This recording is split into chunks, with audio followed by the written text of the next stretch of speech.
আসসালামু আলাইকুম। আপনারা দেখছেন 21 নিউজ, সাথে আছি আমি ইশরাত জাহান। শরীয়তপুর জেলা পরিষদের 7 জন সাবেক কর্মকর্তার বিরুদ্ধে বৃষ্টি প্রকল্পে অনিয়ম ও দুর্নীতির অভিযোগে অনুসন্ধান শুরু করেছে দুর্নীতি দমন কমিশন দুদক।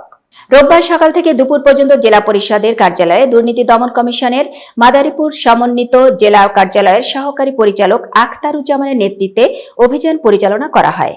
এ ব্যাপারে দুর্নীতি দমন কমিশন দুদক মাদারীপুর সমন্বিত জেলা কার্যালয়ের সহকারী পরিচালক আখতারুজ্জামান জানান, শরীয়তপুর জেলা পরিষদ কার্যালয়ে 7 জন সাবেক কর্মকর্তার বিরুদ্ধে বৃষ্টি প্রকল্পে সুনির্দিষ্ট অভিযোগ পায় দুদক।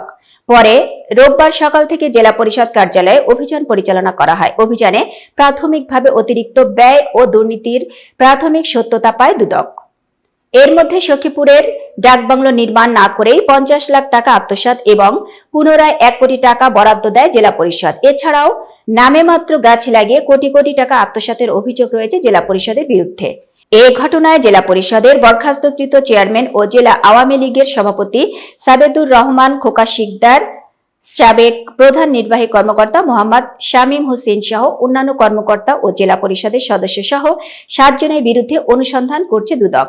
এছাড়াও এ ঘটনায় দুদকের পক্ষ থেকে পরবর্তীতে ব্যবস্থা নেওয়ার কথা জানানো হয়। আমরা দুর্নীতি দমন কমিশন প্রধান কার্যালয়ের নির্দেশে আমাদের ডিডি মহোদয়ের দিক নির্দেশনায় আজকে আমরা জেলা পরিষদ শরীয়তপুর এটা অভিযান পরিচালনা করছি। এখানে 7 জন সাবেক কর্মকর্তা সহ 20টি বিভিন্ন উন্নয়ন প্রকল্প এবং বিভিন্ন বরাদ্দের সুনির্দিষ্ট কিছু অভিযোগ আমরা পেয়েছি।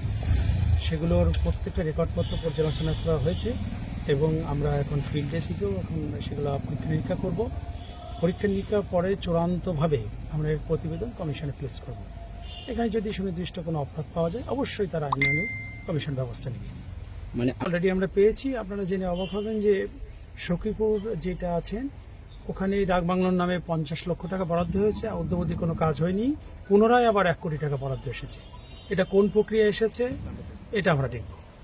প্রাথমিকভাবে এটা আমাদের অনিয়ম বা দুর্নীতির সাথে সংশ্লিষ্ট মনে হচ্ছে আমাদের।